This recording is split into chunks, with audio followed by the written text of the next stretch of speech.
Hello friends, welcome to our channel. இன்றைக்கி நம்ம சில ஐ எக்ஸசைஸ் மூலமாக நம்ம கண் பார்வையை மேம்படுத்த முடியுமா, இல்லை இது ஆரோக்கியம் பற்றின ஒரு தவறான நம்பிக்கையா அப்படின்றத பற்றி இந்த வீடியோவில் நம்ம பார்க்க போகிறோம். இந்த வீடியோவோட கடைசியில் பார்த்திங்கன்னா கண்ணுக்கு பண்ணக்கூடிய எக்ஸசைஸ் எப்போல்லாம் பண்ணணும், எப்போல்லாம் நம்ம பண்ணக்கூடாது அப்படின்றதுக்கான அறிவியல் பூர்வமான விளக்கம் தான் இந்த வீடியோவில் நம்ம பார்க்க போகிறோம். ஓகே ஃப்ரெண்ட்ஸ், இப்போ வாங்க வீடியோக்குள்ளே போகலாம்.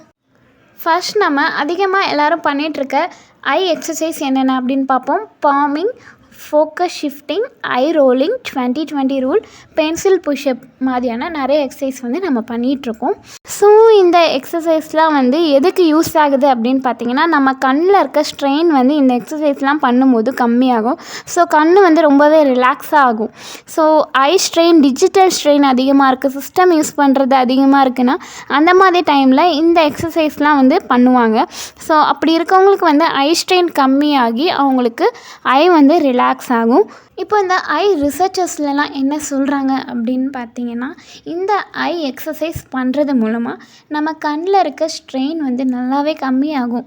பட் நம்ம கண்ணோட விஷன் இம்ப்ரூவ் ஆகுமா அப்படின்னு பார்த்தீங்கன்னா, it can't able to improve our vision. நம்மளோட விஷனை இதால் இம்ப்ரூவ் பண்ண முடியாது.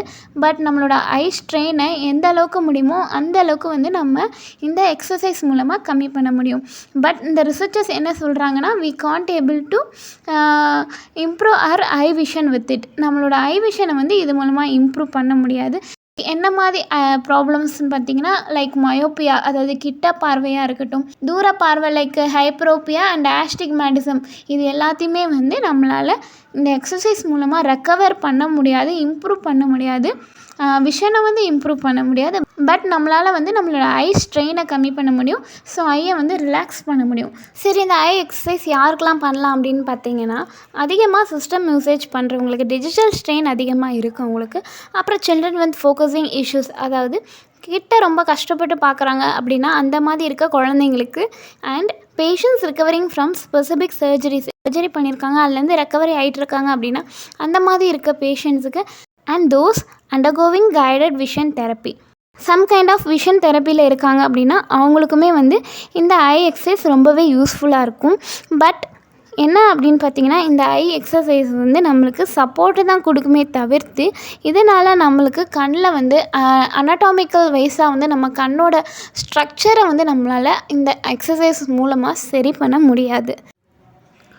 ஸோ இப்போ நீங்கள் அதிகமான ஐ ஸ்ட்ரெயினால் கஷ்டப்படுறீங்க, அதிகமான நியர் ஒர்க்கோ இல்லை அதிகமாக சிஸ்டம் ஒர்க் இருக்குது, ஐ ஸ்ட்ரெயின் அதிகமாகுது அப்படின்னா அந்த மாதிரி டைமில் ஒரு ஆப்தல்மாலஜிஸ்ட்டை கன்சல்ட் பண்ணி ஐ எக்ஸசைஸ் நீங்கள் ஃபாலோ பண்ணிக்கலாம். வேறு என்னென்ன சொல்கிறாங்களோ அது எல்லாமே நீங்கள் ஃபாலோ பண்ணிக்கலாம். ஓகே, அதே மாதிரி இப்போ உங்களுக்கு புரிஞ்சிருக்கும்னு நினைக்கிறேன் ஃப்ரெண்ட்ஸ். இப்போ நம்ம எண்ட் ஆஃப் த வீடியோவில் வந்துட்டோம். ஐ எக்ஸசைசஸ் எப்போ பண்ணணும், எப்போ பண்ணக்கூடாது அப்படின்னு இப்போ புரிஞ்சிருக்கும்னு நினைக்கிறேன். ஸோ இப்போ உங்களுக்கு ஐ எக்ஸசைஸ் எதுக்கு யூஸ் ஆகும், எதுக்கு யூஸ் ஆகாது அப்படின்னு புரிஞ்சிருக்கும் அப்படின்னு நினைக்கிறேன். ஓகே ஃப்ரெண்ட்ஸ், இந்த வீடியோ பிடிச்சிருந்துச்சு அப்படின்னா மறக்காமல் லைக் பண்ணுங்கள், என்னோடய சேனலை சப்ஸ்கிரைப் பண்ணி சப்போர்ட் பண்ணுங்கள். இதே மாதிரி இன்னும் நிறையா இன்ட்ரெஸ்டிங்கான வீடியோஸோடு உங்களை சந்திக்கிறேன். தேங்க்யூ, பாய்.